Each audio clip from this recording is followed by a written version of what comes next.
हैं। नमो विष्णुपादाय कृष्णपृष्ठाय भूतले श्रीमते भक्ति वेदांत स्वामी इति नामिने। नमस्ते सरस्वते देवे गौरवाणी प्रचारिणे निर्विशेष शून्यवादी पाश्चात्य देशतारिणे। जय श्री कृष्ण चैतन्य प्रभु नित्यानंद श्री अद्वैत गदाधर श्रीवासादि गौर भक्तवृंद। हरे कृष्णा कृष्णा कृष्णा हरे हरे हरे राम राम राम हरे हरे। हरे कृष्णा कृष्णा कृष्णा हरे हरे हरे राम राम राम हरे हरे। हरे कृष्णा कृष्णा कृष्णा हरे हरे हरे राम राम राम हरे हरे। हरे कृष्णा कृष्णा कृष्णा हरे हरे हरे राम राम राम हरे हरे। हरे कृष्णा कृष्णा कृष्णा हरे हरे हरे राम राम राम हरे हरे। हरे कृष्णा कृष्णा कृष्णा हरे हरे हरे राम राम राम हरे हरे। जय राधा श्याम सुंदर राधा श्याम सुंदर राधे। जय राधे जय राधे जय राधे जय श्री राधे। निताई गौर हरि बोल हरि बोल हरि बोल निताई गौर हरि बोल। जय जय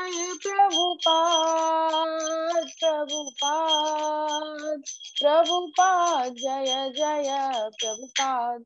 निताई गौर प्रेमानंदे हरि हरि बोल। जगत गुरु श्रील प्रभुपाद की जय। सतगुरुदेव महाराज की जय। मंगलाचरण करेंगे। ओम अज्ञानतिमिरान्धस्य ज्ञानाञ्जनशलाकया चक्षुरुन्मिलितं येन तस्मै श्रीगुरवे नमः। श्रीचैतन्यमनोभीष्टं स्थापितं येन भूतले स्वयं रूपा कदा मह्यं ददाति स्वपदान्तिकं। वन्देऽहं श्रीगुरो श्रीयुतपदकमलं श्रीगुरून् वैष्णवांश्च श्रीरूपं साग्रजातं सगण रघुनाथान्वितं तं सजीवं साद्वैतं सावधूतं परिजनसहितं कृष्णचैतन्यदेवं श्री राधा कृष्ण पादान सहगण ललिता श्री विशाखान्वितांश्च नमो विष्णुपादाय कृष्ण पृष्ठाय भूतले श्रीमते भक्ति वेदांत स्वामिनिति नामिने। नमस्ते सारस्वते देवे गौरवाणी प्रचारिणे निर्विशेष शून्यवादी पाश्चात्य देश तारिणे। वंशाकल्पतरुभ्यश्च कृपा सिन्धुभ्य एव च पतितानां पावनेभ्यो वैष्णवेभ्यो नमो नमः। नमो महावदान्याय कृष्ण प्रेम प्रदायते कृष्णाय कृष्ण चैतन्य नामने गौरत्विषे नमः। हे कृष्ण करुणा सिंधु दीनबंधो जगतपते गोपेश गोपिका कांत राधा कांत नमोस्तुते। तप्त कंचन गौरांगी राधे वृंदावनेश्वरी वृषभानुसुते देवी प्रणमामि हरिप्रिये। नीलाचल निवासाय नित्याय परमात्मने बलभद्र सुभद्राभ्यां जगन्नाथाय ते नमः। जय श्री कृष्ण चैतन्य प्रभु नित्यानंद श्री अद्वैत गदाधर श्रीवासादि गौर भक्त वृंदा। हरे कृष्णा कृष्णा कृष्णा हरे हरे हरे राम राम राम हरे हरे। जगत गुरु श्रील प्रभुपाद की जय। सदगुरुदेव महाराज की जय। भगवद गीता महात्म्य करेंगे। गीता शास्त्रमिदं पुण्यं यः पठेत् प्रयतः पुमान् विष्णोः पदमवाप्नोति भयशोकादिवर्जितः। गीताध्ययनशीलस्य प्राणायामपरस्य च नैव सन्ति हि पापानि पूर्वजन्म कृतानि च। मलिनिर्मोचनं पुंसां जलस्नानं दिने दिने सकृति ताम्बसि स्नानं संसारमलनाशनं। गीता सुगीता कर्तव्या किमन्ये शास्त्रविस्तरे या स्वयं पद्मनाभस्य मुखपद्माद्विनिसृता। भारतामृत सर्वस्वं विष्णु वक्त्राद्विनिसृतम्। गीता गंगोदकं पीत्वा पुनर्जन्म न विद्यते। सर्वोपनिषदो गावो दोग्धा गोपाल नंदन। पार्थो वत्स सुदुर्भोक्ता दुग्धं गीतामृतं महत्। एकं शास्त्रं देवकी पुत्र गीतम् एको देवो देवकी पुत्र एव। एको मंत्रस्तस्य नामानि यानि कर्मापि एकं तस्य देवस्य सेवा। हरे कृष्णा कृष्णा कृष्णा हरे हरे हरे राम राम राम हरे हरे। जगद्गुरु श्रील प्रभुपाद की जय। भगवद गीता महात्म्य की जय। हरि बोल। Thank you so much for joining. आप सभी का बहुत बहुत स्वागत है। मुझे दिख रहे हैं अमित जी, अल्पा कनोडिया जी, बरसानी दीदी और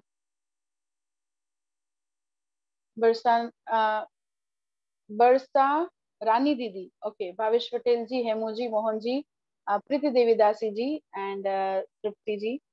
thank you so much for joining. आपने बहुत कीमती समय अपना स्पेयर किया है भगवान की वाणी को समझने के लिए। सभी का बहुत बहुत स्वागत।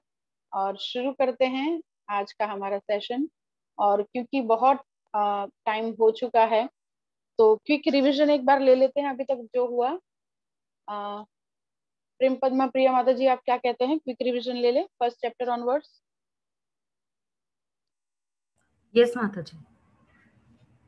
Okay, thank you so much.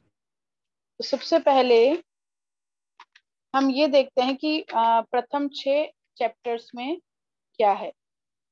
अध्याय 1 से 6 में आत्मा और परमात्मा का विज्ञान है, निष्काम कर्म योग की बात है, ध्यान योग की भी बात है।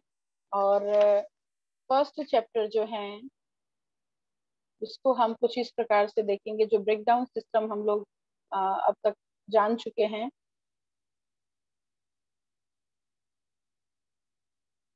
ये है हमारा first chapter. How many shlokas? 46 shlokas.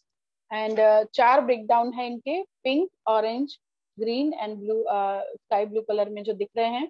Preparation for war 1 से 13 श्लोका। साइन ऑफ विक्ट्री 14 से 20 श्लोका। कृष्ण इज भक्तवत्सला 21 से 27 श्लोका। Arjuna's doubts 28 to 46 shloka.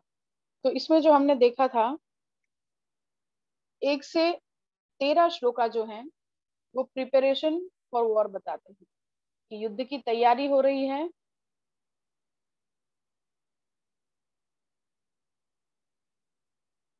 यहाँ पर युद्ध की तैयारी हो रही है और जो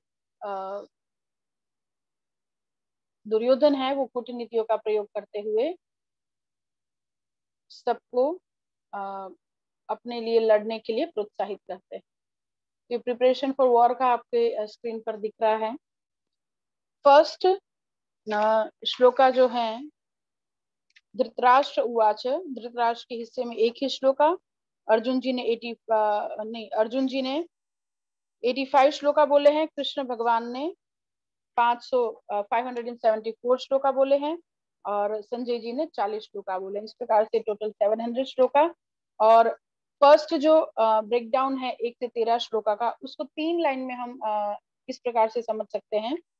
संजय वर्णन करते हैं कि कैसे कूटनीति का प्रयोग करते हुए दुर्योधन विश्व पितामह को अपमानित न करते हुए दुविधा में पड़े द्रोणाचार्य को प्रोत्साहित करते हैं। भीष्म अपने शंखनाद से अपने सैन्य दल को एकत्र करते हैं, किंतु शंख ध्वनि पराजय को इंगित करती है। बस इतना है 1 से 13 श्लोका में। अब हम अपनी अपनी भगवत गीता के साथ शुरू कर रहे हैं। फर्स्ट श्लोका में धृतराष्ट्र जी जो कहते हैं, धृतराष्ट्र ने कहा, हे संजय, धर्मभूमि कुरुक्षेत्र में युद्ध की इच्छा से एकत्र हुए मेरे तथा पांडु के पुत्रों ने क्या किया। इनका व्यवहार ही बता रहा है कि युद्ध किसके कारण हो रहा है, धृतराष्ट्र के कारण। और उन्होंने क्या किया, एक ही डायनेस्टी, एक ही कुल के लोगों को मेरा और तेरा कर दिया, मैं और मेरा, तू और तेरा है माया का घेरा। क्योंकि ईशावास्यमिदं सर्वम यत्किंचन जगत जगत्याम जगत, सब कुछ जब भगवान का है तो फिर बंटवारा किस चीज का। तो यहाँ पे उन्होंने क्या किया, माम का पांडवाश्चैव, हालांकि पांडवास भी कौरवास ही है। और उनको बोलते हैं कि मेरे पुत्र और पांडु के पुत्रों ने क्या किया। तो यहाँ पे तात्पर्य में फर्स्ट पैराग्राफ में, अगर आप में से अगर कोई अंडरलाइन करना चाहे तो साथ साथ में जो भी लाइन्स हम पढ़ते हैं उसको आप पेंसिल से या पेन से अपनी भगवत गीता में भी अंडरलाइन कर सकते हैं। और फैमिली में चाहे जितनी भी सोल्स हो, जैसे हम इंडिविजुअल सोल्स हैं, तो हमको अपनी खुद की भगवत गीता सेपरेट रखनी चाहिए, तो ताकि हम अपनी भगवत गीता में मार्किंग कर सकें।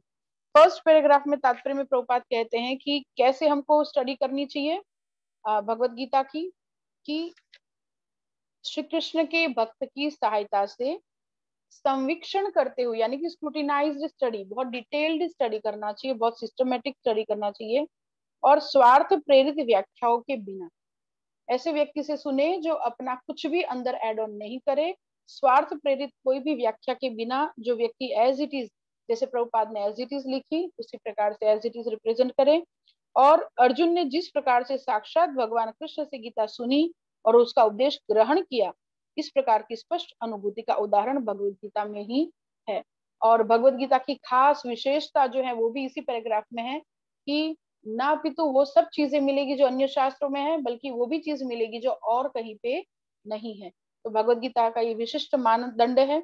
और ये जो श्लोका धृतराष्ट्र ने बोला है, वो क्यों बोला, आउट ऑफ फियर, बहुत डर है उनको। क्यों डर है, कि ये जो भूमि जो चूज किया गया है वो धर्म क्षेत्र, धर्म भूमि है। ये धर्म भूमि अनेक एंगल से है, जैसे कि यहाँ पे इसको देवताओं की यज्ञ स्थली भी बोला गया है, जो हम पिछली क्लासेस में इसका डिटेल ले चुके हैं, कि देवी देवता भी यहाँ पे यज्ञ करने आते हैं। जब वो स्वर्ग में होते हैं तो अगर वहां पे अगर कुछ भी करते हैं तो उसका फल वहां पे नहीं मिलता, इसलिए वो लोग धरती पर आकर यज्ञ करते हैं। तो देवताओं की यज्ञ स्थली है। और राजा कुरु ने यहाँ पे धर्म का खेती किया था, और इंद्र से ये वरदान भी लिया था कि यहाँ पे जो भी देह छोड़ेगा वो स्वर्ग प्राप्ति करेगा। इसलिए 64 करोड़ लोगों का जब संहार होने वाला था तो इस धर्म भूमि को चुना गया, ताकि युद्ध में मरने वालों का भी कल्याण हो। और धृतराष्ट्र क्यों भयभीत था, क्योंकि देखिए सिंपल सी बात है कि उसका क्वेश्चन जो सिल्ली है, जो मूर्खतापूर्ण क्वेश्चन है, कि युद्ध भूमि में क्या कर रहे हैं, धर्म क्षेत्र कुरुक्षेत्र में ये लोग क्या कर रहे हैं। अब देखिए कोई व्यक्ति अगर किचन में तो डेफिनेटली खाना बना रहा होगा या खाना खा रहा होगा, कोई बाथरूम में तो फ्रेश हो रहा होगा, तो युद्ध भूमि में है तो युद्ध कर रहे होंगे। तो ये पूछने का क्या तात्पर्य है, ये तात्पर्य ये है कि धृतराष्ट्र शुरू से बचपन से राजा बनना चाहते थे, और धृत यानी चिपका हुआ, राष्ट्र यानी राष्ट्र से, जो राष्ट्र से चिपका हुआ है वो है धृतराष्ट्र। तो उन्होंने बचपन से ही राजा बनने का सपना था, खुद नहीं बन पाए, तो उन्होंने अपने बेटे के लिए ये स्वप्न को वो किया, अडॉप्ट किया। तो वो चाहते थे कि किसी भी कीमत पर अब ये हमेशा का जो लड़ाई झगड़ा है वो खत्म हो, और युद्ध होना ही चाहिए। अगर ये धर्म भूमि में ये लोग खड़े हैं और कुछ समझौता हो जाएगा, समझो धृतराष्ट्र लोग मान जाए कि हाँ हम अन्याय कर रहे हैं, हम अपनी ये राज्य वापस देते हैं, या पांडवास लोग ये बोल दे कि नहीं नहीं कोई बात नहीं, आप लोग ही भोगो इस राज्य को, तो अभी भी फ्यूचर के लिए युद्ध के द्वार खुले रहते हैं। तो इससे अच्छा अभी वो निपटारा चाहते थे। और उनको डर इस बात का लग रहा था कि एक तो धर्मभूमि है तो समझौता भी हो सकता है। दूसरा यहाँ पे एक एनालॉजी है लास्ट पैराग्राफ में, कि जिस प्रकार मैं पढ़ रही हूँ 5th लाइन, जिस प्रकार धान के खेत से अवांछित पौधों को उखाड़ दिया जाता है, उसी प्रकार इस कथा में आरंभ से ऐसी आशा की जाती कि जहाँ धर्म के पिता श्री कृष्ण उपस्थित हो, वहां कुरुक्षेत्र रूपी खेत में दुर्योधन आदि धृतराष्ट्र के पुत्र रूपी अवांछित पौधों को समूल नष्ट करके युधिष्ठिर आदि धृतराष्ट्र युधिष्ठिर आदि नितांत धार्मिक पुरुषों की स्थापना की जाए। यहाँ पे एनालॉजी यानी कि उदाहरण है कि भगवान कृष्ण को धर्म के पिता जैसे किसान होता है, उस प्रकार से ये कुरुक्षेत्र है जो धर्म भूमि है एक खेत की तरह, और भगवान कृष्ण धर्म पिता है वहां पे, और वो वांछित यानी कि वांटेड प्लांट्स, धर्म को पालन करने वाले पांडवास को रखेंगे, और अधर्म का पालन करने वाले कौरवास को उखाड़ के फेंक देंगे, जिसको वीड्स कहते हैं। तो इस प्रकार से एक एनालॉजी है। सेकंड श्लोका से संजय जी बताना शुरू करते हैं, और क्योंकि संजय जी भगवान के भक्त हैं, तो उनको किसी बात का डर नहीं, उनको पता है परिणाम, कि परिणाम में किसकी जीत होनी है किसकी हार होनी है, क्योंकि व्यवहार ही बताता है कि युद्ध में क्या होने वाला है, उनका हार ही होगा कि जीत होगा। दृष्टा तू पांडवानिकम व्यूढ़म दुर्योधन स्तदा, जो व्यूह देखा उसने, जब दुर्योधन ने व्यू देखा तो वो अपने गुरु के पास जाता है, किस अदा से, राजा वचनम अब्रवीत, वो बोलते हैं राजा की अदा से, हालांकि वो एक राजकुमार था, और वो राजा की अदा से अपने गुरु के पास जाते हैं। तो यहाँ पे बताया गया है, संजय ने कहा, हे राजन, पांडुपुत्र द्वारा सेना की व्यूह रचना देखकर राजा दुर्योधन अपने गुरु के पास गया और उसने ये शब्द कहे। व्यूह रचना बोलते हैं जिस डिजाइन में अपने ट्रूप को, अपनी आर्मी को खड़ा किया जाता है, जैसे क्रॉन्च व्यू होता है। कभी भगवान ने चाहा और समय मिला तो ये व्यू का भी हमको बताएंगे आपको कि कैसा व्यू होता है। कभी चक्र व्यू भी काइंड ऑफ सैन्य को खड़ा रखने की एक कला है, और उसी प्रकार से क्रॉन्च व्यू होता है, ऐसे अलग अलग व्यू होते हैं। तो उसको देखकर राजा दुर्योधन अपने गुरु के पास गया। जो द्रोणाचार्य है उन्होंने उनको अस्त्र और शस्त्र की कला दी थी, और मंत्र से चलने वाले बाणों की कला भी सिखाई थी। तो अस्त्र बोलते हैं हाथ से फेंके जाने वाले शस्त्रों को, जैसे भाला और बाण इत्यादि। शस्त्र बोलते हैं अपने हाथ से पकड़ के, जैसे तलवार, खंजर, जो अपने हाथ से चल के उनको किसी को मारते हैं उसको आ, ये बोलते हैं अस्त्र शस्त्र इत्यादि की उन्होंने तालीम दिया था। 3 नंबर श्लोका से कूटनीतियां उनकी शुरू हो जाते, पॉलिटिक्स। जो लोग धर्म का पालन नहीं करते उनको बहुत पॉलिटिक्स करने की जरूरत होती है, और जबकि जो धर्म का पालन करते वो सहज ही सरल व्यक्ति होते हैं, उनको कभी भी किसी कूटनीति का उपयोग करने की जरूरत नहीं रहती है। तो यहाँ पे तव शिष्य ने धीमता, फर्स्ट कूटनीति है दुर्योधन की, तव शिष्य ने धीमता, यानी कि वो यहाँ पे अपने गुरु को शिक्षा दे रहे। देखिए अपने से बड़े कभी भी बैठे हो ना, चाहे वो गुरु हो, शिक्षा गुरु हो, या कोई भी, या घर के बड़े भी हो सकते हैं, वो जो उम्र में हमसे बड़े हैं, या कोई भी, अगर कोई बड़ा बैठा है और हम कुछ शिक्षा देने का प्रयास करते हैं तो वो मर्यादा व्यतिक्रम का अपराध हो जाता है। ये शब्द भागवतम में उच्चारित हुआ है कि मर्यादा व्यतिक्रम का अपराध हो जाता है जब हम अपने से बड़ों को कोई भी शिक्षा देते हैं। तो यहाँ पे देखिए दुर्योधन क्या कर रहे हैं, अपने गुरु को शिक्षा देने के लिए जा रहे हैं। हे आचार्य, पांडु पुत्रों की विशाल सेना को देखे, जिसे आपके बुद्धिमान शिष्य द्रुपद के पुत्र ने इतने कौशल से व्यवस्थित किया है। देखिए तव शिष्य ने धीमता, फर्स्ट कूटनीति उनकी, सीधा सीधा वो धृष्टद्युम्न ने ये सेना का आयोजन किया, वो बोल सकते थे, लेकिन उसने ऐसा नहीं बोला। क्यों? क्योंकि वो धृष्टद्युम्न के नाम से उनको प्रोवोक करना चाहते थे, उनका गुस्सा दिलाना चाहते थे, क्योंकि धृष्टद्युम्न के पिता राजा द्रुपद के साथ इनकी दुश्मनी थी। और ये कथा क्योंकि सबको पता है तो इसका कथा को नहीं करते हुए हम आगे बढ़ेंगे। तात्पर्य में प्रभुपाद लिखते हैं कि फर्स्ट लाइन, परम राजनीति की दुर्योधन महान ब्राह्मण सेनापति द्रोणाचार्य के दोषों को इंगित करना चाहता था। देखिए अपने से बड़ों में वो उनके दोष निकाल रहे हैं। वो बोल रहे हैं कि बुद्धिमान पुत्र दुष्टद्युम्न ने, आपके शिष्य ने सेना को व्यवस्थित किया है, लेकिन आप ये मूर्खता एक तो कर चुके हैं। क्या मूर्खता? कि आपको मारने के लिए जिस पुत्र को पैदा किया गया था उसको आपने सब शिक्षा दी। इतना ही नहीं, वो आपके सामने अब जब व्यू रचना खड़ी करके खड़ा है, तो अब दूसरी मूर्खता ये मत करना कि तुम उनके प्रति कुछ भी ढिलाई बरतो।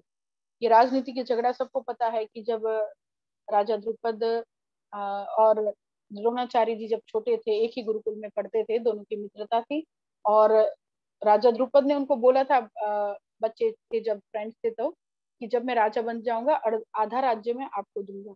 लेकिन जब बड़े हो जाते हैं द्रोणाचार्य जी, क्योंकि बहुत गरीब होते, इतने गरीब कि उनकी जो पत्नी है वो आटे में पानी घोल के, सफेद घोल बना के अपने बच्चों को पिलाती थी, ये कहकर कि ये दूध है। और उन्होंने बोला कि राजा द्रुपद ने आपको आधा राज्य देने का वादा किया था, चलो आधा राज्य ना सही, एक गाय तो मांग के आओ ताकि बच्चों को दूध हम दे सके। तो द्रोणाचार्य जी जब जाते हैं राजा द्रुपद के दरबार में, तो उन्होंने वो बोलते हैं कि सेम कैटेगरी वालों के बीच में दोस्ती होती है, और तुम मेरे कोई दोस्त नहीं हो, तो बचपने में मैंने बोला था, इस प्रकार से उनको अपमानित करते हैं। तभी द्रोणाचार्य जी ने गुस्से में आकर, मतलब जब पांडवास ने उनका शिक्षा खत्म हुआ और द्रोणाचार्य जी को गुरु दक्षिणा देना चाहा, तो उन्होंने बोला कि बताइए गुरुदेव हम आपको क्या दे। तो अर्जुन से उन्होंने मांगा कि मुझे राजा द्रुपद जिंदा चाहिए। अर्जुन जी के लिए बहुत बाएं हाथ का खेल था, हालांकि राजा द्रुपद भी बहुत बड़े महारथी थे, लेकिन उन्होंने उनको जीवित लेकर आए। तो जब अर्जुन जी की वीरता को देखा तो द्रुपद राजा को दो डिजायर हुआ, एक तो ऐसी एक बेटी हो, एक ऐसी पुत्री हो जिससे ये मेरे जमाई बने, और दूसरा एक ऐसा पुत्र हो, क्योंकि द्रोणाचार्य जी ने क्या किया, आधा राज्य लेके इनको जीवित छोड़ दिया। तो उनको बहुत गुस्सा था, तो बोलते एक ऐसा पुत्र हो जो इस द्रोणाचार्य को मारे। तो उन्होंने जो एक यज्ञ किया, पुत्र कामेष्ठी यज्ञ, उसमें माता द्रौपदी और धृष्टद्युम्न निकले, और उन्होंने इन्हीं की स्कूल में, इन्हीं के गुरुकुल में उनको भर्ती किया, और द्रोणाचार्य जी ने पूरे मन से उनको शिक्षा दिया। तो यहाँ पे वही उनका दोष इंगित कर रहे हैं दुर्योधन, कि आपने एक मूर्खता कर चुके हैं, दूसरी मूर्खता मत करना। 4 नंबर श्लोका में नेक्स्ट कूटनीति है, भीम अर्जुन समायुधि। देखिए बड़े हैं युधिष्ठिर, लेकिन नाम वो ले रहे हैं किसका, भीम का, क्योंकि उनको हमेशा भीम से डर रहता था। एक तो दोनों का आयुध सेम था, और भीम ने 3 प्रतिज्ञा ली थी। क्या क्या प्रतिज्ञा ली थी वो भी सबको पता है, कि 100 के 100 कौरवास को मैं मारूंगा, और उसकी जंगा चीरूंगा, और उसकी छाती फाड़ूंगा। तो इस प्रकार से उसने जो 3 वो लिए थे वाव, तो इसलिए देखिए पांडवास को भी एक दूसरे पे कितना ट्रस्ट था, कि अगर अर्जुन जी को या युधिष्ठिर महाराज को सामने कोई कौरव मिलता भी था ना, तो बोलते थे मैं तुम्हें नहीं मारूंगा, क्योंकि तुम तो भीम का शिकार हो, क्योंकि भीम को अपनी प्रतिज्ञा पूरी करनी थी। उसको उनसे बहुत डर लगता था, इसलिए भीम और बाद में अर्जुन, जो बहुत बड़े बाणावी हैं, कौरवा की आधी सेना को, आधी अक्षौणी सेना को केवल अकेले अर्जुन ने मारा है। और जो आधी बची, जैसे 11 अक्षौणी सेना थी, 5.5 अक्षौणी सेना अकेले अर्जुन जी ने मारी है, और उसमें जो बची उसमें आधी अर्जुन के ही पुत्र अभिमन्यु, जो सिर्फ 16 साल के थे, उन्होंने मारी है। तो उनसे भी उनको बहुत डर था, तो इसलिए उनका नाम लेते हैं। और इसमें महारथी शब्द, द्रुपदश्च महारथ, महारथी शब्द यूज हुआ है 4 नंबर श्लोका में। तो महारथी बोलते हैं जो 10,000 सैनिकों के साथ अकेला युद्ध कर सके, और अतिरथी बोलते हैं जो असंख्य योद्धाओं के साथ युद्ध कर सके, और रथी बोलते हैं 1 to 1 युद्ध कर सके, और अर्धरथी बोलते हैं जो एक से भी पूरा युद्ध नहीं कर सकता है। तो ये सब कैसे थे, महारथी थे। और 5 नंबर श्लोका, इनके साथ ही धृष्टकेतु, चेकितान, काशीराज, पुरुजित, कुंती भोज, शैब्य जैसे महान शक्तिशाली योद्धा भी हैं। 6 नंबर श्लोका में वो सौभद्रो हैं अभिमन्यु जी के लिए शब्द, क्योंकि वो सुभद्रा माता के पुत्र हैं।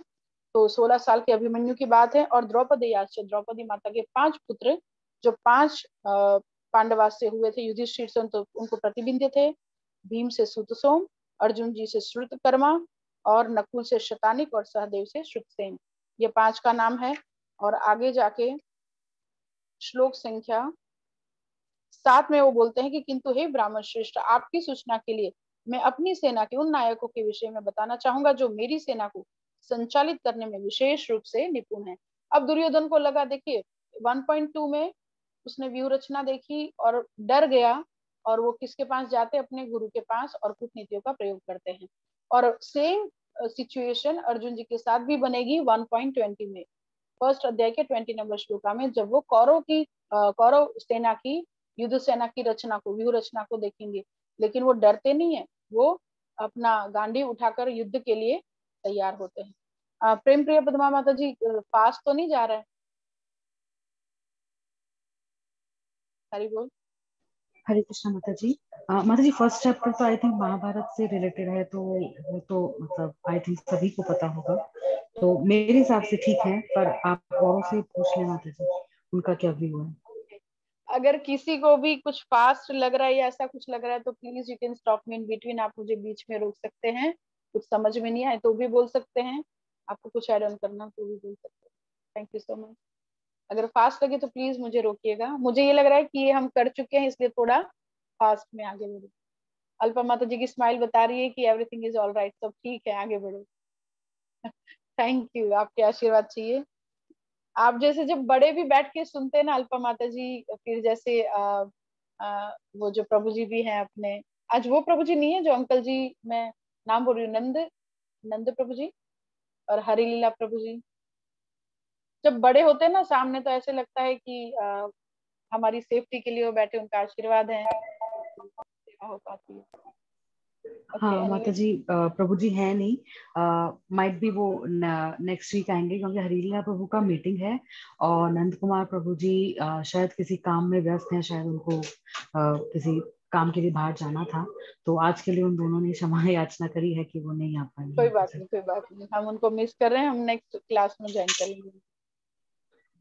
ओके, तो आगे बिल्कुल। बढ़ते हैं कि वो 8 नंबर श्लोका में 8 नंबर श्लोका में आते आते उनको क्या लगता है दुर्योधन को, कि छोटी सी सेना है लेकिन वो उनको देख के डर गया है, तो इतनी ज्यादा बखान हो गए कि अब उनको डर लग रहा है कि मेरी सेना का हतोत्साही हो जाएंगे वो, क्योंकि क्या होगा कि अब उनको क्या लगेगा कि इतने बड़े बड़े महारथी, इतने बड़े बड़े योद्धा हैं, तो उनको डर लगेगा लड़ाई करने में। तो फिर वो अपनी सेना का उत्साह बढ़ाने के लिए बोलते हैं, यहाँ पे कूटनीति है, भवान भीष्मश्च, भवान भीष्मश्च, भवान यानी आप, और भीष्म पितामह। तो देखिए यहाँ पे क्या उसने सोचा कि वो खड़े थे, दुर्योधन जो है वो खड़ा था कहाँ पे, द्रोणाचार्य जी और भीष्म पितामह के पास। अगर भीष्म पितामह का नाम पहले लेते, क्योंकि वो अराउंड 400 साल के आसपास के थे, वयोवृद्ध थे, लेकिन अगर उनका नाम पहले लेते तो गुरु को बुरा लग सकता था, और गुरु का नाम अगर पहले तो भीष्म पितामह को बुरा लग सकता था। लेकिन दुर्योधन ने दिमाग चलाया कि क्योंकि गुरु ब्राह्मण है और भीष्म पितामह क्षत्रिय है, ब्राह्मण का नाम पहले लेने से भीष्म पितामह को बुरा नहीं लगेगा। तो उन्होंने बोला भवान यानी कि आप, और भीष्म पितामह भी है, और कर्णश्च कृपश्च। अब भीष्म पितामह के तुरंत बाद कर्ण का नाम क्यों लिया, क्योंकि कर्ण भी बहुत बड़े बाणावी थे, अगर देखा जाए तो अर्जुन के समकक्ष थे। बस उनमें एक ही गलती थी कि वो गलत लोगों के फेवर में थे, इसलिए उनकी हार होनी थी। तो कर्ण ने वाव लिया था क्योंकि उनको प्रॉब्लम था भीष्म पितामह से, दोनों के गुरु भी एक थे और उनको प्रॉब्लम भी था भीष्म पितामह से। तो उन्होंने क्या वाव लिया था कि मैं जब तक भीष्म पितामह बैटलफील्ड में है कुरुक्षेत्र में, तब तक मैं युद्ध नहीं करूंगा। और 10वें दिन जब वो बाणों की शैया पर आ गए थे भीष्म पितामह, तब जाके कर्ण ने एंटर किया युद्ध में। और क्योंकि उनको ये था कि लड़ूंगा मैं, और सेनापति क्योंकि भीष्म पितामह है, तो सारा ग्लोरी किसको मिल जाएगा, भीष्म पितामह को। तो आगे वो कृपाचार्य का नाम लेते हैं, क्योंकि कृपाचार्य और द्रोणाचार्य, कृपाचार्य की बहन, जुड़वा बहन जो कृपी, वो द्रोणाचार्य जी को ब्याही थी, तो साला जीजा का संबंध है, इसलिए उनका भी नाम लिया। और देखिए यहाँ पे विकर्ण का नाम क्यों ले रहे हैं, विकर्ण कौन है, दुर्योधन का भाई। लेकिन ये वही भाई है जिसने द्रौपदी माता के वस्त्र हरण के समय आवाज उठाई थी कि आप गलत कर रहे हो, आपको ऐसा नहीं करना चाहिए।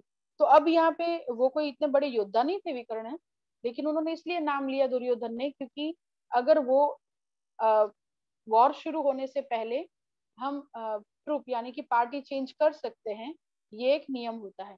तो अगर विकर्ण ये हिम्मत करते अपनी पार्टी चेंज करने की, कौरवास से पांडवास में जाने की, तो फिर दूसरे लोगों की भी हिम्मत बन सकती थी, इसलिए उसने विकर्ण को भी नाम लिया।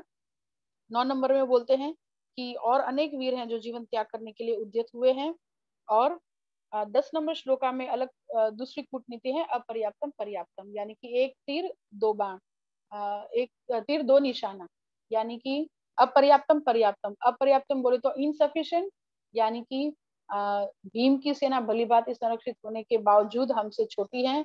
लेकिन दूसरा यहाँ पे मीनिंग ये भी है कि हमारी सेना बहुत बड़ी है, लेकिन भीम की छोटी सेना पर विजय प्राप्त करने के लिए अपर्याप्तम है। तो पर्याप्तम अपर्याप्तम यहाँ पे वो शब्द हैं। और तात्पर्य में प्रभुपाद ये भी लिखते हैं कि उसको पता था कि मेरी मृत्यु अगर कभी भी होगी तो भीम के हाथों ही होगी, और वह युद्ध में विजयी होगा, यह उसका दृढ़ निश्चय था। 11 नंबर श्लोका में नेक्स्ट कूटनीति है, अयनेशु च सर्वेशु, यानी कि अब सबके नाम लेके मोस्ट प्रोबेबली उसने सब महान योद्धाओं के नाम ले लिए थे जो अपनी पार्टी के थे। लेकिन अब तो सैनिकों को लग सकता है कि अच्छा फिर ये सारे लड़ने वाले हैं, तो हम तो ऐसे ही अपनी जान खोने के लिए आए हैं, चलो हम अपने घर चलते। तो दुर्योधन ने क्या कहा, अयनेशु च सर्वेशु, यानी कि आप सभी अपने अपने मोर्चों पर खड़े रह के, अतएव सैन्य व्यूह में अपने अपने मोर्चों पर खड़े रहकर आप सभी भीष्म पितामह को पूरी पूरी सहायता दे। यहाँ पे भी एक बाण दो निशाना वो कर रहे हैं कि सब सैन्य को ये भी बोल रहे हैं कि आपको मोर्चा संभालना है, क्योंकि भीष्म पितामह बूढ़े हो चुके हैं, और वो उभय पक्षपाती, उभय पक्षपाती बोलते हैं उनका शरीर इधर है लेकिन मन पांडवों के पास है, तो वो पूरी अपनी क्षमता से लड़ेंगे नहीं। तो उन्होंने क्या बोला कि आपको ही सबको लड़ना है, और उधर भीष्म पितामह को ये अच्छा फील करवाया कि देखो मैं आपकी कितनी केयर करता हूँ, कि मैं सबको बोल रहा हूँ कि भीष्म पितामह को सपोर्ट करे। अब यहाँ पे 12 नंबर श्लोका से दुर्योधन की एग्जिट होती है। तब कुरुवंश के वयोवृद्ध परम प्रतापी एवं वृद्ध पितामह ने सिंह गर्जना किसी ध्वनि करने वाले अपने शंख को उच्च स्वर से बजाया, जिससे दुर्योधन को हर्ष हुआ। देखिए गुरु द्रोणाचार्य अपनी आउट ऑफ ड्यूटी, अपने कर्तव्यवश वो लड़ रहे हैं, तो उनको कोई फीलिंग्स नहीं है दुर्योधन के साथ, इसलिए उन्होंने कुछ नहीं किया। बट क्योंकि साथ में भीष्म पितामह भी खड़े थे जो उनकी सेनापति हैं, और उनका एक स्वाभाविक कौटुंबिक प्रेम भी होता है, तो उन्होंने दुर्योधन को हर्षित करने के लिए शंख ध्वनि तो बजाया। वो ये बता रहे थे कि मैं अपनी पूरी ताकत लगाऊंगा, लेकिन ये फिर भी ये जो शंख ध्वनि है जो पराजय इनकी को इंगित कर रहा था। तात्पर्य में प्रभुपाद लिखते हैं 3rd नंबर लाइन, अप्रत्यक्ष रूप में शंख के द्वारा प्रतीकात्मक ढंग से उन्होंने अपने हताश पौत्र दुर्योधन को बता दिया कि उन्हें युद्ध में विजय की आशा नहीं है। तो इस प्रकार से उन्होंने क्या किया कि शंख तो बजाय कि मैं तो अपनी पूरी क्षमता से लड़ूंगा, लेकिन विजय की आशा नहीं है, क्योंकि पांडव के फेवर में कौन है? स्वयं भगवान श्री कृष्ण। देखिए जब बिग बॉस वगैरह सीरियल हम देखते हैं तो पता चलता है कि लोग कितना फुटेज चाहते हैं लाइफ में, कितना हाईलाइट होना चाहते हैं, लेकिन यहाँ पे जो दुर्योधन है उसको कोई फुटेज नहीं मिल रहा। एक श्लोका मतलब 12 नंबर श्लोका से वो एग्जिट है। अब पूरी भगवत गीता में कहीं पे भी दुर्योधन का नाम नहीं आने वाला, तो उसको कोई फुटेज नहीं मिलता है। 13 नंबर श्लोका, तत्पश्चात शंख नगाड़े बिगुल तुरही तथा सिंह सहसा एक साथ बज उठे, वह संवेद स्वर अत्यंत कोलाहलपूर्ण था। पहले सेनापति शंख बजाते हैं, फिर उसके बाद बाकी सब भी बजाते हैं। इस प्रकार से यह जो शब्द था वो बहुत ही कोलाहलपूर्ण था। तो ये थी 1 से 13 श्लोका, युद्ध की तैयारी, प्रिपरेशन फॉर वॉर। उसको वापस से एक बार, हर बार हम कोई भी ब्रेक डाउन शुरू करते तो शुरू में और अंत में उसका जो डिस्क्रिप्शन है जो 2-3 लाइन में होता है उसको हम जरूर पढ़ते हैं। संजय वर्णन करते हैं कि कैसे कूटनीति का प्रयोग करते हुए दुर्योधन भीष्म पितामह को अपमानित न करते हुए दुविधा में पड़े द्रोणाचार्य को प्रोत्साहित करते हैं। भीष्म अपने शंखनाद से अपने सैन्य दल को एकत्र करते हैं, किंतु शंख ध्वनि पराजय को इंगित करता है। तो इस प्रकार से 1 से 13 नंबर श्लोका में युद्ध की तैयारी हो रही है, जहाँ पे दुर्योधन जो है वो कूटनीतियों का प्रयोग करते हुए सबको प्रोवोक कर रहे हैं, अपने लिए लड़ने के लिए उत्साहित कर रहे हैं। तो आगे ब्रेकडाउन चेंज होता है 14 से 20 number shloka, sign of victory, विजय के चिन्ह। तो विजय के चिन्ह क्या क्या थे ये भी हम पहले कर चुके हैं, फिर भी हम एक बार रिपीट करते हैं। 14 नंबर श्लोका, माधव, माधव शब्द के साथ भगवान की एंट्री होती है कि भगवान क्या कर रहे हैं? सारथी हैं। और माधव यानी कि जो माता लक्ष्मी के पति हैं, जो गुडेस गॉडेस ऑफ फॉर्च्यून के पति हैं, तो ऑल गुड होने वाला है। तो दूसरी ओर से श्वेत घोड़ों द्वारा खींचे जाने वाले विशाल रथ पर आसीन कृष्ण तथा अर्जुन ने अपने अपने दिव्य शंख बजाए। भगवान से जो चीज जुड़ जाती है वो दिव्य हो जाती है, तो इनके जो दिव्य शंख हैं वो भी साइन ऑफ विक्ट्री हैं। और अग्निदेव ने खांडव दाह के समय, ये भी कथा सभी को पता है इसलिए नहीं करते हुए हम आगे बढ़ेंगे। खांडव दाह के समय जो अग्निदेव ने रथ दिया था, जिसकी दजाई कितने योजन लंबी थी और 9 बैलगाड़ियों का सामान उसमें आ सकता था, और 100 घोड़े जो चित्ररथ गांधर्व ने दिए थे उसमें से 4 घोड़े चूज करके अर्जुन जी ने इसमें लगाए थे। ये भी एक कथा है जो हम नहीं लेते हैं। तो यहाँ पे चित्ररथ गांधर्व ने जो 100 घोड़े दिए थे उसका ग्लोरी क्या था कि वो स्वर्ग और सभी दिशाओं में जा सकते थे, वो कभी भी हारेंगे नहीं, मतलब कभी भी वो पराजित नहीं होते थे, और हमेशा 100 के 100 ही रहते थे। तो इस प्रकार से इतनी विशिष्ट खूबियों वाले घोड़े थे। और अर्जुन जी और भगवान कृष्ण ने अपने अपने शंख बजाए। देखिए यहाँ पे बहुत सुंदर एक बात है कि वहां पे जब सेनापति पहले शंख बजाते हैं, तो जब कौरवों के सेनापति ने शंख बजाया तो इधर पांडव के सेनापति, वो कौन है? धृष्टद्युम्न, उनको शंख बजाना चाहिए था, लेकिन out of love, out of प्रेम भगवान ने शंख बजाया। तो भगवान ने शंख बजाया, ये भी एक विजय का चिन्ह है। 15, 16, 17 और 18 नंबर श्लोका में 18 वॉरियर्स का नाम लिया जाता है और सभी के शंख का भी वो नाम लिया जाता है। तो देखिए यहाँ पे संजय जी जो है वो भक्त की कैसी बिहेवियर होता है उसके बारे में भी अपने आचरण से बता रहे हैं कि जब अभक्त, यानी कि उसने पूछा था माम का मेरे पुत्र क्या कर रहे हैं, तो उन्होंने फटाफट 12 श्लोकों में पूरा डिटेलिंग दे दिया। लेकिन यहाँ पे जब पांडव के बारे में वो बात करना शुरू कर रहे हैं तो कैसे शुरू करते हैं? वो उनके शंख के भी नाम बताते हैं यानी कि इतना डिटेलिंग बात करते हैं। तो जब भक्तों के बारे में हमको चर्चा करनी आए तो हम बहुत डिटेल और बहुत विस्तार पूर्वक बात कर सकते हैं। जब अभक्त की बात होए तो हमको बहुत शॉर्ट में उसको खत्म करना चाहिए। तो 15 नंबर श्लोका में भगवान कृष्ण ने अपना पांचजन्य शंख बजाया। ये पांचजन्य शंख की भी एक कथा है कि उनको भी अभिमान हुआ था तो वो राक्षस बन गए थे। हालांकि भगवान तो हमेशा ही अपने शंख को अपने से धारण करते हैं, लेकिन शंख को भी अभिमान हुआ था कि मैं बहुत सफेद हूँ इसलिए, और मैं बहुत अच्छा हूँ इसलिए भगवान कृष्ण हमेशा मुझे धारण करते हैं। तो अभिमान भगवान को कभी किसी का नहीं पसंद है। तो तृणादपि शुनि चैन तरोरपि सहिष्णुना, जो चैतन्य महाप्रभु कहते हैं कि विनम्रता ही भक्त का आभूषण है। तो जब पांचजन्य जो शंख है वो भगवान का हालांकि हमेशा के लिए है, लेकिन उसको भी एक बार राक्षस बनना पड़ा था। तो ये पांचजन्य शंख अर्जुन जी का देवदत्त शंख, अति भोजी एवं अति मानवीय कार्य करने वाले भीम ने पौंड्र नामक भयंकर शंख बजाया। यहाँ पे कहीं पे ये भी वर्णन आता है कि पौंड्र शंख जो एक प्रकार से एक मनुष्य की खोपड़ी जितना बड़ा था, और इतना बड़ा था कि क्योंकि अगर छोटा शंख वो बजाते तो वो शंख ही फट जाता, इतना बड़ा शंख बजाते। और यहाँ पे प्रभुपाद जी ये भी बताते हैं कि देखिए अर्जुन जी सॉरी भीम ज्यादा खाते थे तो अति मानवीय कार्य भी करते। तो इस प्रकार से हम ज्यादा भोगे लेकिन उससे ज्यादा हम भगवान की सेवा में संलग्न रहें। तो ये हमारे जीवन का उद्देश्य होना चाहिए। 16, 17 और 18 नंबर श्लोका में 18 वॉरियर्स का नाम आता है। हे राजा कुंती पुत्र राजा युधिष्ठिर ने अपना अनंत विजय, देखिए यहाँ पे भी वो कुंती पुत्र राजा युधिष्ठिर, हालांकि युधिष्ठिर महाराज भी अभी राजा नहीं है इस हस्तिनापुर के, लेकिन वो ये प्रेडिक्ट कर रहे हैं कि तुम कितना भी कर लो, कितनी भी बड़ी अक्षौणी सेना को धारण कर लो, लेकिन अंत में राजा कौन बनने वाले हैं? युधिष्ठिर। तो ये वो यहाँ पे प्रेडिक्ट कर रहे हैं। अनंत विजय नामक शंख बजाया और नकुल और सहदेव ने सुघोष एवं मणिपुष्पक। मैं पढ़ रही हूँ 18 नंबर श्लोका का तात्पर्य। First chapter. महान धनुर्धर काशीराज परम योद्धा शिखंडी दुष्टुम्न विराट अजय सात्यकी द्रुपद द्रौपदी के पुत्र तथा सुभद्रा के महाबाहु पुत्र आदि सबों ने अपने अपने शंख बजाए। हम कोशिश करेंगे कि फर्स्ट चैप्टर के बाद कुछ एमसीक्यू टाइप एक गेम टाइप भी रखेंगे, क्वेश्चन आंसर्स, ताकि सबका रिवीजन भी हो जाए। तो देखिए यहाँ पे लास्ट लाइन में क्या लिखा है तात्पर्य की, यह सारी दुर्घटना राजा धृतराष्ट्र के कारण होने जा रही थी क्योंकि उसने अपने पुत्रों की कुनीति को प्रोत्साहन दिया था। गलत व्यक्ति की कुनीति को उन्होंने प्रोत्साहन दिया था, इसलिए ये सारी जो दुर्घटना, ये सारा युद्ध जो है हम बचपन से सुनते आ रहे कि माता द्रौपदी के कारण हुआ, ये सच नहीं है। ये युद्ध धृतराष्ट्र के कारण हुआ था जिसने खुद तो कुनीति किया और बच्चों की भी कुनीति को प्रोत्साहन दिया।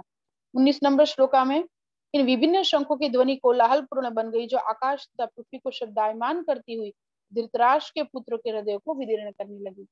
देखिए सेम सेम सिचुएशन आ रही है लेकिन उसका रिजल्ट अलग है, क्योंकि एक साइड भक्त है एक साइड अभक्त है।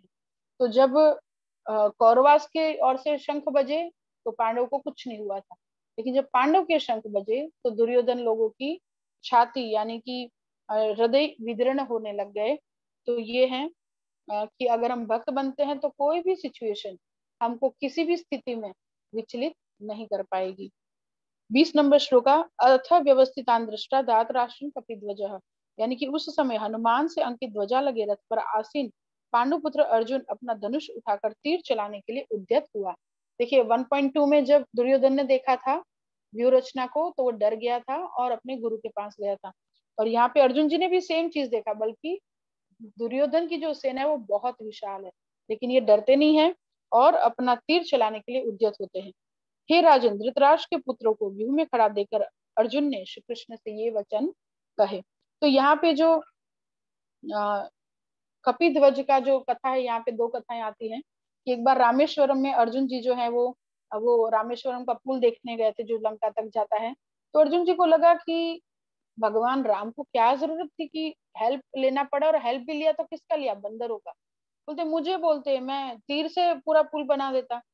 तो वहां पे एक छोटा सा बंदर आता है, वो बोलता है कि अगर तुम अपने तीर से पुल बनाते ना तो टूट जाता, क्योंकि ये बात अर्जुन जी ने घमंडवश बोली थी।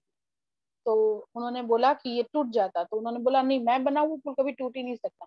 तो दोनों के बीच में शर्त लगता है कि अगर ये पुल नहीं टूटेगा तो अर्जुन जी बोलते हैं कि तुम मेरे सर्वेंट बन जाओगे, और अगर वो पुल टूट गया तो अर्जुन जी ने बोला कि मैं सुसाइड कर लूंगा।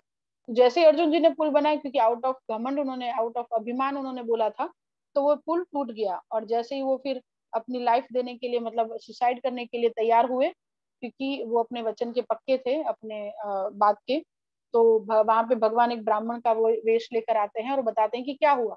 फिर उन दोनों ने बात बताई कि ऐसे हम दोनों के बीच में शर्त लगा था। तो उन्होंने बोला, भगवान ने, कि ऐसे बिना किसी मिडिल मैन, यानी कि बिना किसी अंपायर के कैसे ये आप लोगों ने शर्त लगा लिया, तो मैं बीच में मध्यस्थी हूँ, अब बनाओ पुल। फिर अर्जुन जी पुल बनाते तो वो पुल नहीं टूटता है, क्योंकि भगवान नहीं चाहते थे कि अर्जुन जी अपने जीवन का बलिदान दे। तो फिर जो है वो भगवान ही होते हैं। तो फिर वो बताते हैं कि ऐसे भक्तों को शर्त नहीं लगानी चाहिए।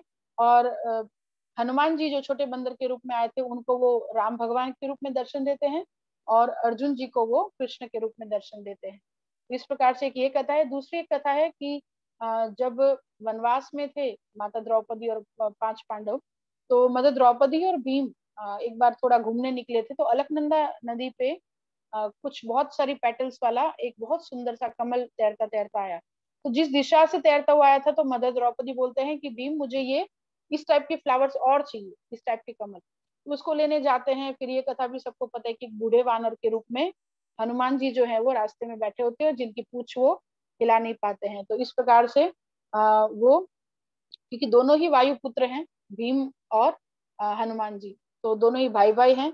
तो फिर उनको बोलते हैं कि मैं तुम्हें ऐसे युद्ध में मदद करूंगा। तो उस ध्वजा के ऊपर रह के वो क्या मदद करते थे, क्योंकि जब फाइट करते हैं तो कभी कभी सिंह सी गर्जना करते हैं ये जो सैनिक लोग या जो योद्धा होते हैं, ताकि आधा चीज तो उनकी चीख सुन के ही सामने वाला थोड़ा कमजोर पड़ जाता था। तो जब जब अर्जुन जी चीखते थे अपने मतलब दुश्मन के ऊपर, तो ऊपर से हनुमान जी भी चिल्लाते थे, तो आधे हार्ट उनके शेटर्ड ऐसे ही हो जाते थे। इस प्रकार से ये सारे ही 9 पॉइंट्स है जो साइंस ऑफ विक्ट्री है। तो श्लोक संख्या 14 से 20 में जो आया कि science of victory for Pandavas, Krishna personal presence confirms victory. भगवान कृष्ण स्वयं वहां पे उपस्थित है, ये भी विजय का चिन्ह है। गॉडेस ऑफ फॉर्च्यून, जब माधव नाम आया, तो गॉडेस ऑफ फॉर्च्यून के पति हैं भगवान श्री कृष्ण, तो जहाँ पे भगवान रहते हैं वहां पे मदर गॉडेस ऑफ फॉर्च्यून भी रहती हैं। और जहाँ पे गॉडेस ऑफ फॉर्च्यून है, तो फिर बैड लक कहाँ से हो सकता है। Venue Kurukshetra is a holy place, जो धर्म क्षेत्र है, तो वेन्यू भी एक विजय का चिन्ह है। हनुमान जी और अर्जुनास फ्लैग, वो भी विजय का चिन्ह है। सिंबल ऑफ विष्णु, जो भी शंख बजे वो सारे ही सिंबल ऑफ विष्णु थे। ट्रांसेंडेंटल कॉन्शेल्स, यानी कि दिव्य शंख बोला गया है, जो चीज भगवान से जुड़ जाती है, और खासकर पांडव और भगवान के शंख को ट्रांसेंडेंटल दिव्य बोला गया है। भीष्मास कौनसेल टू पेसिफाई दुर्योधन, 1.12 में जो भीष्म पितामह ने जो शंख बजाया था, जो दुर्योधन को ये बता रहा था कि तुम्हारी हार होनी है। And Agnidev chariot given to Arjuna, Agnidev के द्वारा जो रथ दिया गया था। एंड शटरिंग ऑफ हार्ट्स, यानी कि जो हृदय विदीर्ण हुए थे किसके, पांडव आर्मी, सॉरी कौरवास की आर्मी के, तो ये भी विजय का चिन्ह है। तो इस प्रकार से 14 से 20 विजय के चिन्ह है। अब 21 से 27 कृष्ण एज भक्त वत्सल है। भगवान श्री कृष्ण जो है वो इतने भक्त वत्सल हैं कि ये श्लोका में ये आएगा। एक मिनट, आप कैमरा पे देख सकते हैं। कृष्ण इस भक्त वत्सल के रूप में 7 श्लोका, 4 ब्रेक डाउन इस चैप्टर के हम 2 कर चुके हैं, और अभी जितना टाइम बाकी है उसमें कृष्ण इस भक्त वत्सल भी हो जाएगा। तो भगवान ने चाहा और नेक्स्ट में जब हम मिलेंगे तब हम अर्जुन की शंकाएं डिटेल में देखेंगे, और ये चैप्टर हमारा समाप्त हो जाएगा। तो 21 से 27 नंबर श्लोका में क्या है वो हम देखते हैं। 14 से 20 नंबर श्लोका में है, संजय पांडव सेना की विभिन्न प्रकार की संकेतों का वर्णन करते हैं, विशेषकर श्री कृष्ण और अर्जुन के शंखनादों के दिव्य ध्वनि का, जिससे धृतराष्ट्र के पुत्रों के हृदय विदीर्ण हो गए। तो ये 2 लाइन में था 14 से 20 नंबर श्लोका का ब्रेकडाउन। और अब जो है श्री कृष्ण भक्त वत्सल की भूमिका में 7 श्लोका में क्या है। श्री कृष्ण परमेश्वर रूप में नहीं अपितु भक्त वत्सल के गुणों को व्यक्त करके अर्जुन के सारथी के रूप में आविर्भावित होते हैं। अर्जुन श्री कृष्ण को आज्ञा देते हैं कि वे रथ दोनों सैन्य दलों के मध्य ले जाएं, क्योंकि वे देखना चाहते थे कि कौन कौन वहां पर उपस्थित है। वहां एकत्र हुए लोगों को देखकर अर्जुन युद्ध करने के लिए हतोत्साहित हो जाते हैं। बस इतना है ये नेक्स्ट 7 श्लोका में। कि अर्जुन जी कहते हैं दोनों सेनाओं के बीच में मेरा रथ ले चलो, और सब अपनों को देखकर वो हतोत्साहित हो जाते हैं। तो यहाँ पे 21 और 22 नंबर श्लोका में वो कहते हैं सेनयोर उभयोर मध्य रथम स्थापित में अच्युत। तो सेनयोर उभयोर मध्य ये 3 बार यूज होगा। एक 1.21 में हुआ है, सेकंड होगा 1.24 में, और नेक्स्ट होगा 2.10 में। तो यहाँ पे हम देखते हैं कि वो शूरवीरता उनकी बता रही है सेनयोर उभयोर मध्य, यानी कि सेना, दोनों सेनाओं के बीच में मेरा रथ ले चलो, मैं देखना चाहता हूँ कि कौन कौन युद्ध करने के लिए आए हैं। और 1.24 में उनका मोह दिखेगा कि वो अब युद्ध करने से मना करेंगे, कि दोनों सेनाओं को स्थिति में देखकर कि सारी साइड मेरे अपने ही हैं, तो उनका मोह प्रकट होगा। और 2.10 में उनका मोह दूर होगा। तो इस प्रकार से 3 बार से निर्भय शब्द आ रहा है। और यहाँ पे वो बोलते हैं कि रथम स्थापित में अच्युत। उन्होंने अच्युत क्यों कहा है, देखिए तात्पर्य में प्रभुपाद बोलते हैं, वे यानी कि भगवान श्री कृष्ण, सेकंड लाइन में पढ़ रही हूँ 22 नंबर श्लोका के तात्पर्य का, भगवान श्री कृष्ण अपने भक्तों पर स्नेह दिखाने में कभी नहीं चूकते, इसलिए अर्जुन ने उन्हें अच्युत कहा है।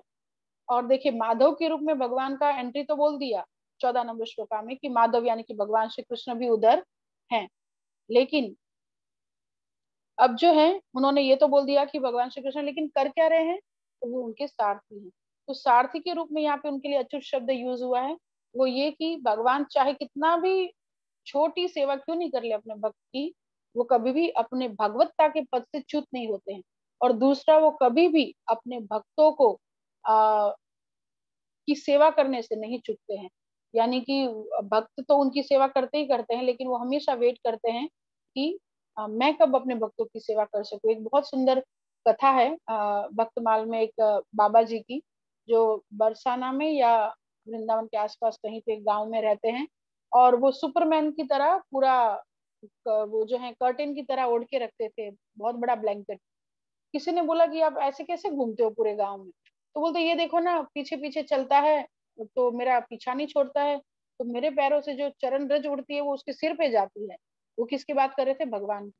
जो मेरे पीछे पीछे आते हैं हमेशा, और वो मेरे, मुझे बुरा लगता है मेरे चरणों की रज उनके सिर पे जाती है, तो मैं ये ब्लैंकेट जो है वो अपने सुपरमैन की तरह वो ओढ़ लेते थे, मतलब गले पे बांध देते थे, ताकि उनके पैरों से उड़ी हुई धूल उसी ब्लैंकेट में रहे।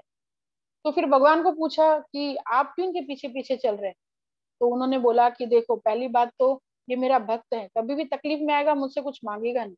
ये भक्त का निशानी होता है कि वो कितनी भी तकलीफ में हो, वो कभी कुछ नहीं मांगते, ये मांगते हैं।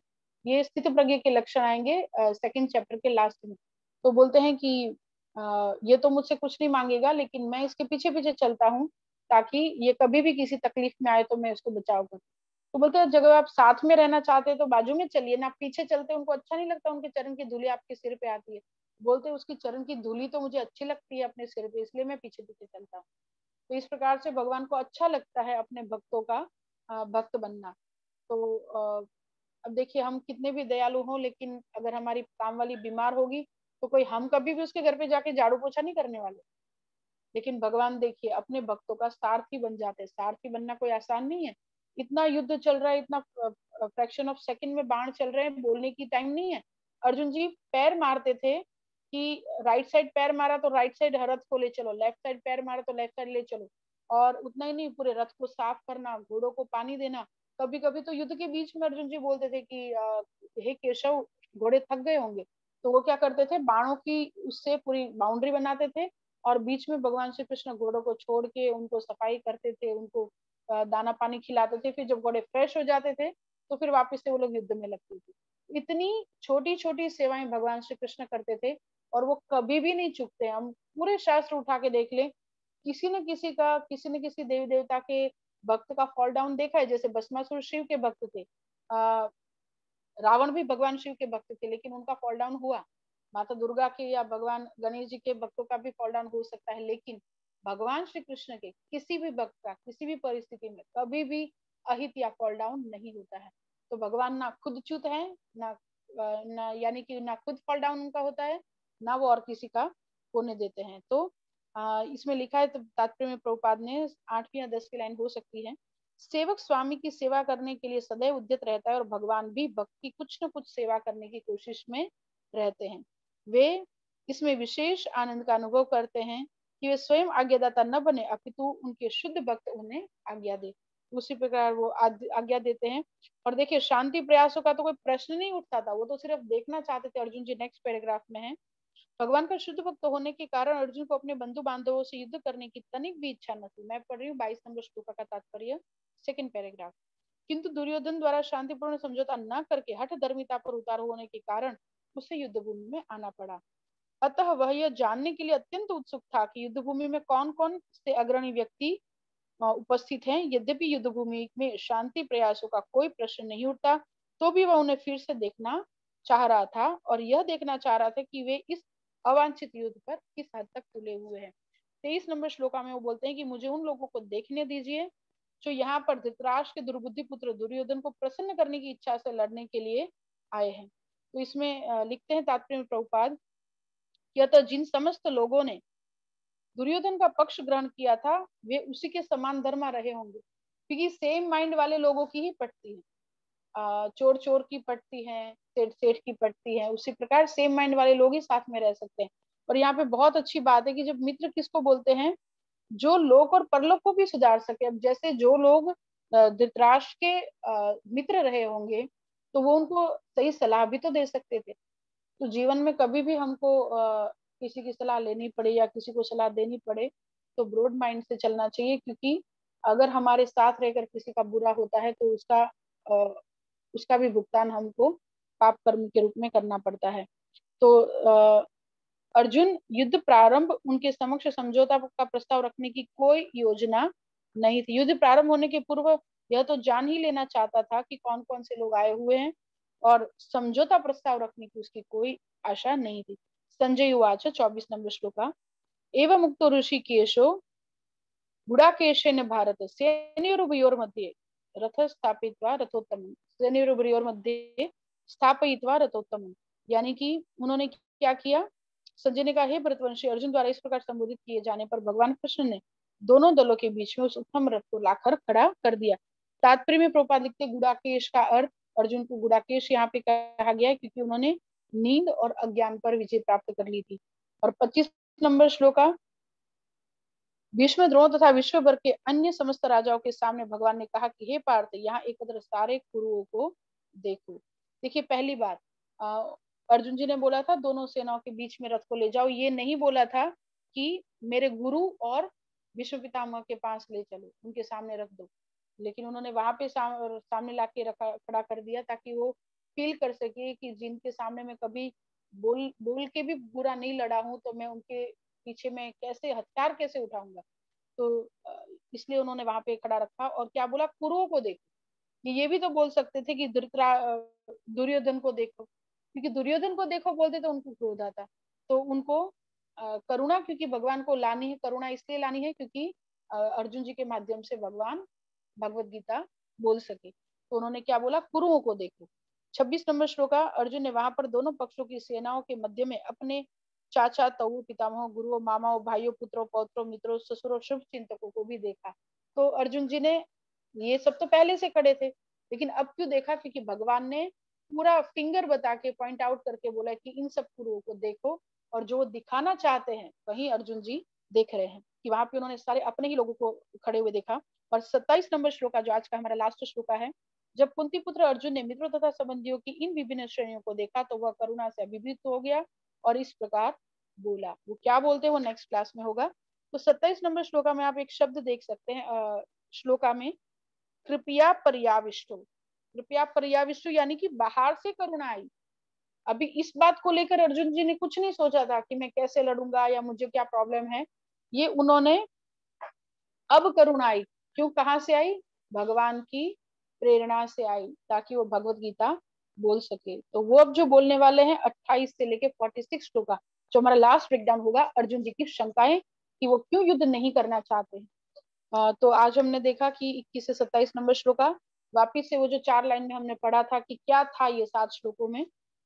जब हम पहले भी पढ़ते हैं तो थोड़ा सा एक रूपरेखा मिलता है, जब हम ये एक्सप्लेनेशन के बाद पढ़ते हैं तो थोड़ा और समझ में आता है, इसलिए हम दोनों बार पढ़ते हैं। मैं पढ़ रही हूँ श्री कृष्ण भक्तवत्सल की भूमिका में 21 से 27 नंबर श्लोका में क्या था। श्री कृष्ण परमेश्वर के रूप में नहीं अपितु भक्त वत्सल के गुणों को प्रकट करके अर्जुन के सारथी के रूप में आविर्भावित होते हैं। अर्जुन श्री कृष्ण को आज्ञा देते हैं कि रथ को दोनों सैन्य दलों के मध्य ले जाकर खड़ी करें, क्योंकि वे देखना चाहते थे कि वहां कौन कौन उपस्थित है। वहां एकत्र हुए लोगों को देखकर अर्जुन युद्ध करने के लिए हतोत्साहित हो जाते हैं। तो ये था कृष्ण भक्त वत्सल के रूप में भगवान जो है वो भक्त वत्सल की भूमिका में आते हैं। कभी भी हम कोई मूवी देखते हैं या कोई सीरियल देखते हैं तो उसमें हीरो की एंट्री बहुत धमाकेदार होती है। कभी वो एरोप्लेन से उतरता है, कभी वो दो बाइक के ऊपर खड़ा होके एंट्री करता है। लेकिन भगवान देखिए कितने भक्त वत्सल हैं कि एंट्री कैसी कर रही है, एक ड्राइवर की तरह, एक सारथी की तरह, है ना। लेकिन फिर भी वो भगवान है, वो कभी भी च्युत नहीं होते हैं। तो इस प्रकार से जगत गुरु श्रील प्रभुपाद की जय। समय भी समाप्ति की और हमको लास्ट जो हमारा वो है जो लास्ट टाइम होता है वो हमारा होता है क्रीम ऑफ द क्लास का। अगर आपका कोई प्रश्न है या आपका कुछ एड ऑन आप करना चाहते हैं, कुछ अच्छा लगा, कुछ बुरा लगा, जो भी कुछ आप शेयर करना चाहें। Thank you so much. Jagat Guru Shri Prabhupada की जय। आपका बहुत बहुत धन्यवाद, आप लोग अपना कीमती समय लेकर आते हैं। Special thanks to Partha Sarathi foundation. प्रेम प्रिय पद्मा माता जी बहुत पेन ले रहे हैं सबको, हम सबको भक्ति में अपॉर्चुनिटीज देने के लिए। अमित अग्रवाल प्रभु जी का स्वागत। अल्पा जी कनौडिया, बरसा रानी दीदी, अगर मैं आपका गलत नाम ले रही हूँ, बरसाना रानी, तो मुझे माफ करना। भावग्रही गोविंद प्रभु जी का स्वागत। कांति वाला जी का स्वागत। प्रीतम पॉल जी, तृप्ति माता जी, विशाखा दीदी, thank you so much for joining. Hari बोल, हरे कृष्णा। आपका कुछ पॉइंट ऑफ व्यू है, आप कुछ एड ऑन करना चाहते हैं, कुछ अच्छा लगा, कुछ बुरा लगा तो आप शेयर कर सकते हैं, कुछ प्रश्न है तो वो भी बोल सकते हैं। हरि बोल।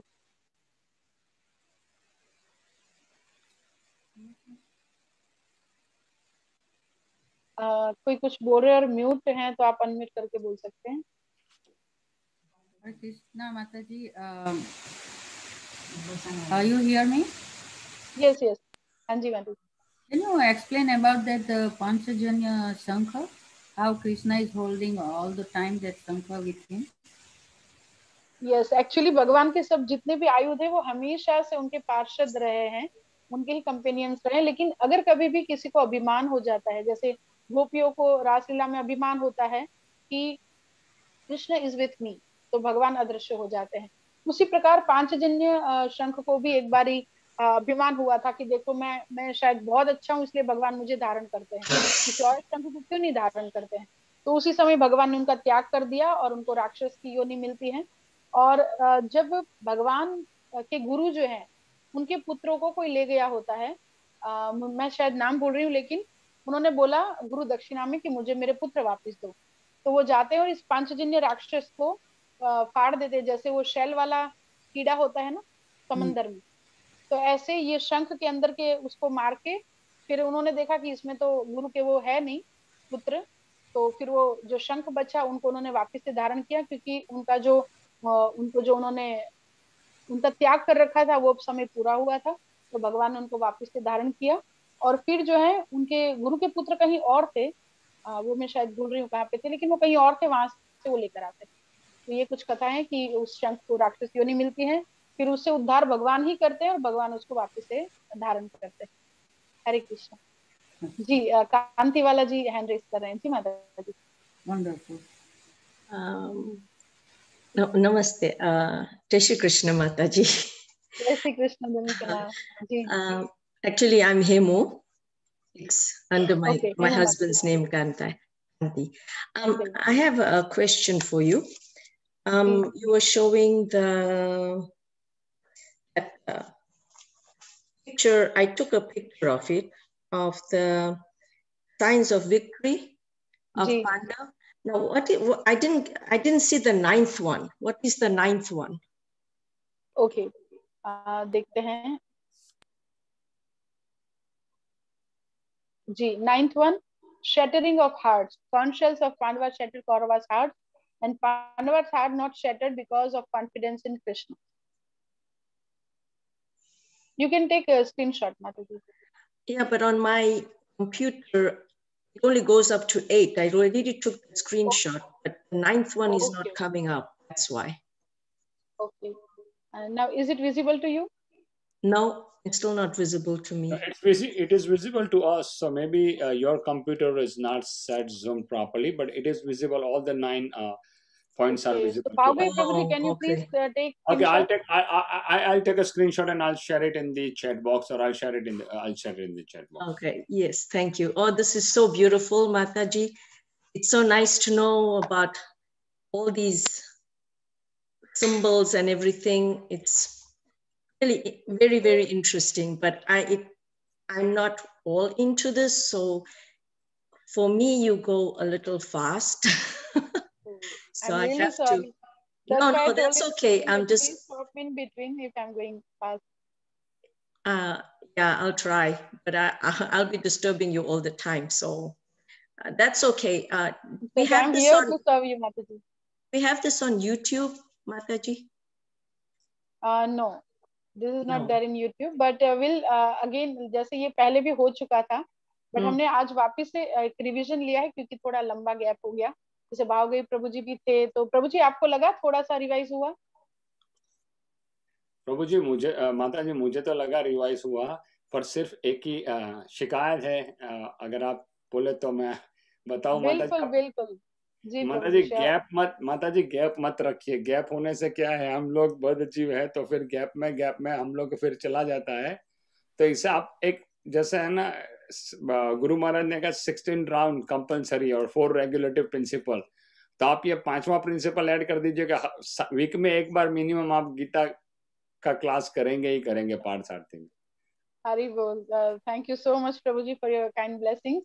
एक्चुअली पद्मा प्रिया माता जी ने भी यही बोला है कि बल्कि उन्होंने तो 2 क्लास के लिए बोला है. तो अभी हम फॉर मंथ और 2 हम ट्राई कर रहे हैं कि 2 क्लास हो, ताकि जो आप बोल रहे हैं ना गैप हो जाता है थोड़ा सा, और ये जब सिस्टम पकड़ में आ जाएगा ना प्रभु जी, इट इज रियली इंटरेस्टिंग कि 1 से 13 श्लोकों में ये हैं, 14 से 20 में ये हैं, 21 से 27 में ये हैं. तो आप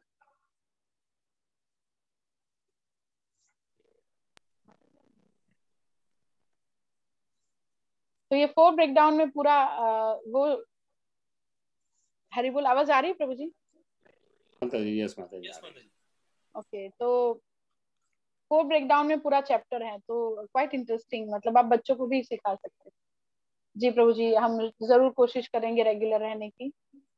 और मैंने स्क्रीनशॉट भेज दिया है चैट बॉक्स में. जिसको भी चाहिए वो ओपन करके अपने कंप्यूटर पे सेव कर सकता है, या फोन पे उसका फोटो ले सकता है. वो मतलब क्या पिछले क्लासेस में नहीं थे? उसमें हमने भूमिका भी किया था बहुत सारी. Only one class I didn't attend, but I have attended all the other classes. Okay. Thank you so much. Yes, I really love this. It's beautiful. Thank you. It's really heartwarming and touching for me. So I really want to, because it goes too fast for me, I really want to go back and get the gist, get the idea better. That's what I want to do. Sure, Mataji, sure. Next time we'll be careful. Thank you so much. Okay, yes, thank you. और किसी का कोई comment या कोई question या कुछ आप add on करना चाहें, कुछ ब्लेसिंग?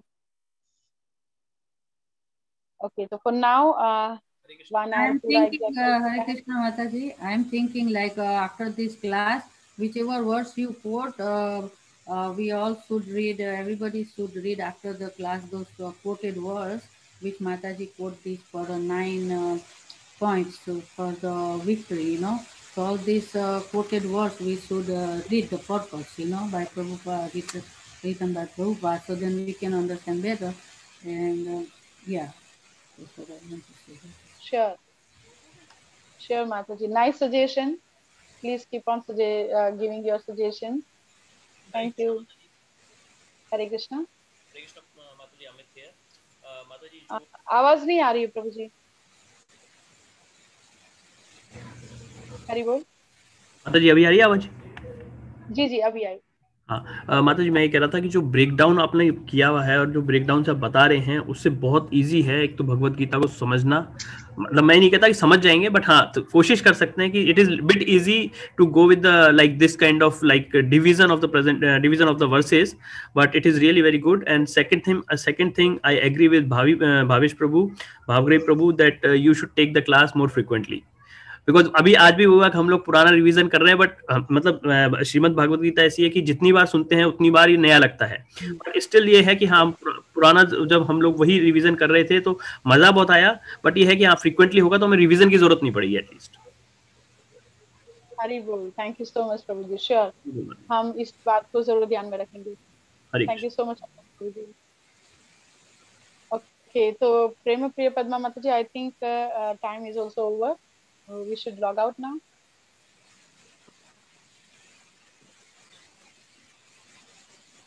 हरी बोल। यस माता जी, हरे कृष्ण। यस माता जी, वी कैन लॉग आउट। माता जी शायद कहीं बिजी है, तो yes we can log out. Thank you very much माता जी। तो आपका खूब खूब धन्यवाद माता जी, आप आए, और कल मिलेंगे माता जी फिर टाइम पे। यस, कल है ना माता जी क्लास? हरे कृष्णा। वांछा कल्पतरुभ्यश्च कृपा सिन्धुभ्येव च पतितानां पावनेभ्यो वैष्णवेभ्यो नमो नमः। आओगे प्रभु, अभी क्लास की स्टार्टिंग में ही प्रियंका माता जी ने बोला था कि देयर इज सम कंफ्यूजन, मतलब थोड़ा सा कुछ और है इसी जूम आईडी पे, कोई और मीटिंग है, तो नेक्स्ट वीक से ट्वाइस कल नहीं है मतलब? ओके। हाँ प्रभु जी, कल नहीं है। मेरा फोन हैंग हो गया था, इसीलिए मैं हेलो कर रही थी, बट समहाउ आप तक मेरी आवाज नहीं जा रही थी। मैं क्षमा चाहती हूँ प्रभु जी, थोड़ा कुछ कंफ्यूजन हो जाने की वजह से। कल एक मीटिंग है इस टाइम, तो हमारी कल ना होके बट नेक्स्ट वीक से जरूर से सैटरडे संडे हमारी क्लास होगी। कल के लिए मैं क्षमा चाहती हूँ, क्योंकि फर्स्ट टाइम था, इसीलिए कोऑर्डिनेशन में थोड़ा दिक्कत आ गया। तो कल एक मीटिंग की वजह से कल क्लास नहीं है, बट नेक्स्ट वीक जरूर से सैटरडे संडे क्लास होगी। ठीक है, ठीक है, okay okay. Hare thank Krishna. You so much. Jagat Guru Srila Prabhupada की जय। जय। हरे कृष्णा। हरे कृष्णा माता जी। Take care. हरे कृष्ण, हरे कृष्ण।